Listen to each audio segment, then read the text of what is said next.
And Ed, I think there's a lot of similarities that you can draw from, especially with the African slave trade as well. Um, So as I'm listening, here stateside, many of us don't know about what happened to the indentured servants over there from the India to Africa.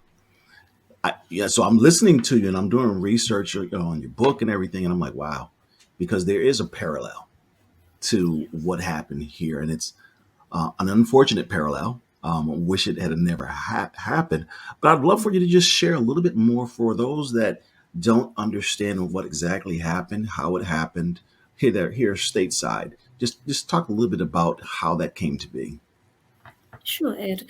So the background to it, which is actually quite important, so thank you for asking, is that British slavery was abolished in the Parliament in the 1830s.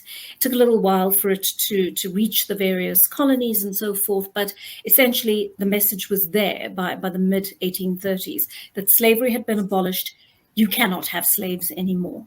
But it posed a problem because Britain had conquered all of these territories, and it did that with the sole purpose of profit, right? Well, perhaps not the sole purpose. There are lots of other ideologies around why they did it, but that would have been one of their main purposes, to profit from all the colonies. And we know that they drew a massive amount of wealth from these colonies. It's thought that they drew 45 trillion pound sterling from India during the time they colonized it. So I mean, you're getting a sense of how big the project was, and the kind of commercial projects that they were running. So the railways were one of the big projects here in Port Natal, and other parts of the Republic as well.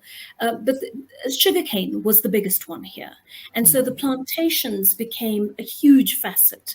The sugarcane plantations, that is. There were also coffee plantations, tea plantations, that sort of thing.